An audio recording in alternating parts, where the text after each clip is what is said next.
Bonjour frères et sœurs et merci de votre fidélité.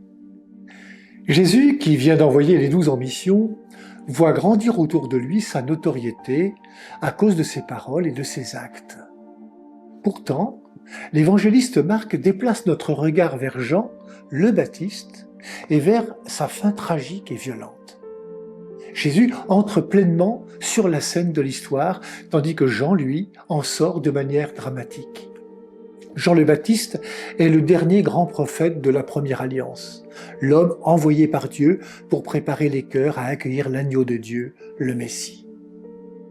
Sa mission est de s'effacer pour laisser toute la place à Jésus, celui dont il est le précurseur. Il faut qu'il croisse et que je diminue. Les rumeurs au sujet de Jésus parviennent jusqu'aux oreilles d'Hérode Antipas, fils d'Hérode le Grand, qui règne alors sur la Galilée. L'apparition de Jésus sur la scène publique interroge.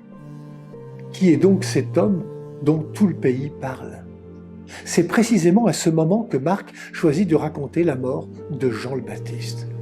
La vérité de sa parole de prophète l'a conduit à dénoncer le mariage d'Hérode avec Hérodiade, la femme de son frère encore vivant, union contraire à la loi. Pourtant, l'Évangile laisse entendre qu'Hérode estimait Jean, qu'il le craignait et l'écoutait avec intérêt, tout en restant troublé. Mécontent de cette dénonciation, il le fait emprisonner. Tout aurait pu s'arrêter là, mais la parole de Dieu, portée par Jean, dérange trop pour être tolérée longtemps. Jean dérange, parce que la parole qu'il annonce s'oppose aux compromissions avec la conscience et l'hypocrisie, aux idoles de l'argent, du pouvoir et de la domination, à toute forme d'injustice qui blesse les personnes et la création. Au lieu de choisir le chemin du courage et de la conversion, Hérode choisit de faire taire le prophète, cédant à la pression de son entourage et à son orgueil. Mais peut-on vraiment museler la parole de Dieu? Le récit montre que non. Si Jean est réduit au silence, son témoignage demeure, et la figure de Jésus vient désormais hanter la conscience d'Hérode, qui craint de voir en lui Jean ressuscité.